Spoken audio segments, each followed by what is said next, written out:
ಆತ್ಮೀಯ ಬಳಕೆದಾರರೇ, ಈ ವಿಡಿಯೋನಲ್ಲಿ ನಾವು ನಿಮಗೆ ನ್ಯೂ ವೋಟರ್ ಐಡಿಗೆ ಹೇಗೆ ಅಪ್ಲೈ ಮಾಡೋದು ಅಂತ ತಿಳಿಸ್ಕೊಡ್ತೇವೆ. ಮೊದಲಿಗೆ ನಮ್ಮ ಪೋರ್ಟಲ್ಗೆ ಸ್ವಾಗತ. ಮೊದಲಿಗೆ ನಮ್ಮ ಪೋರ್ಟಲ್ಗೆ ಲಾಗಿನ್ ಆಗಿ ಪ್ರಿಂಟ್ ಸರ್ವಿಸಸ್ನನ್ನು ಕ್ಲಿಕ್ ಮಾಡಿ, ವೋಟರ್ ಕಾರ್ಡ್ ಸರ್ವಿಸಸ್ನನ್ನು ಕ್ಲಿಕ್ ಮಾಡಿ, ನ್ಯೂ ವೋಟರ್ ಐಡಿ ಅಪ್ಲೈ ಅನ್ನೋ ಆಪ್ಷನನ್ನು ಕ್ಲಿಕ್ ಮಾಡಬೇಕು. ನಂತರ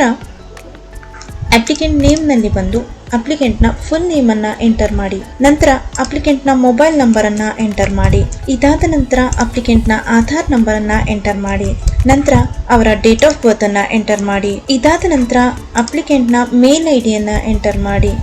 ನಂತರ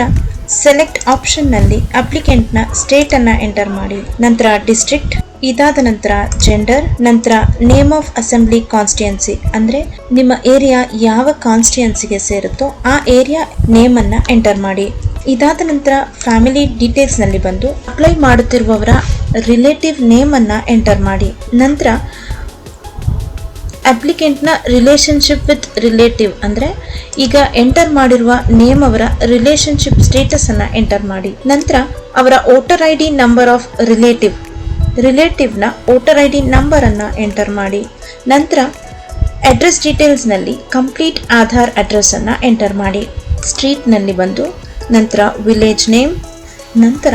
ಪೋಸ್ಟ್ ಆಫೀಸ್ ಅಡ್ರೆಸ್, ಇದಾದ ನಂತರ ತಾಲೂಕ್, ನಂತರ ಪಿನ್ ಕೋಡ್, ಇದಾದ ನಂತರ ಡಾಕ್ಯುಮೆಂಟ್ಸ್ ಆ್ಯಂಡ್ ಫೋಟೋ ಅಪ್ಲೋಡ್ಸ್ನಲ್ಲಿ ಬಂದು ಅಪ್ಲಿಕೆಂಟ್ನ ಫೋಟೋವನ್ನು ಅಪ್ಲೋಡ್ ಮಾಡಿ, ನಂತರ ಅಡ್ರೆಸ್ ಪ್ರೂಫ್ ಅಂದರೆ ಆಧಾರ್ನ ಅಡ್ರೆಸ್ ಪ್ರೂಫನ್ನೇ ಅಪ್ಲೋಡ್ ಮಾಡಬೇಕು,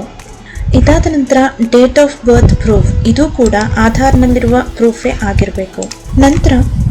ಸಬ್ಮಿಟ್ ಫಾರ್ಮ್ ಅಂತ ಕ್ಲಿಕ್ ಮಾಡಿ, ಪ್ರೊಸೀಡ್ ವಿತ್ ಕಾರ್ಡ್ಸ್ ವ್ಯಾಲೆಟ್ ಅಂತ ಕ್ಲಿಕ್ ಮಾಡಿ. ಇಲ್ಲಿ ನಿಮಗೆ ವಿದಿನ್ 24 ಅವರ್ಸ್ನಲ್ಲಿ ನಿಮ್ಮ voter I D status update ಆಗಿರುತ್ತೆ. ಈ ವಿಡಿಯೋನ ವೀಕ್ಷಿಸಿದ್ದಕ್ಕಾಗಿ ಧನ್ಯವಾದಗಳು.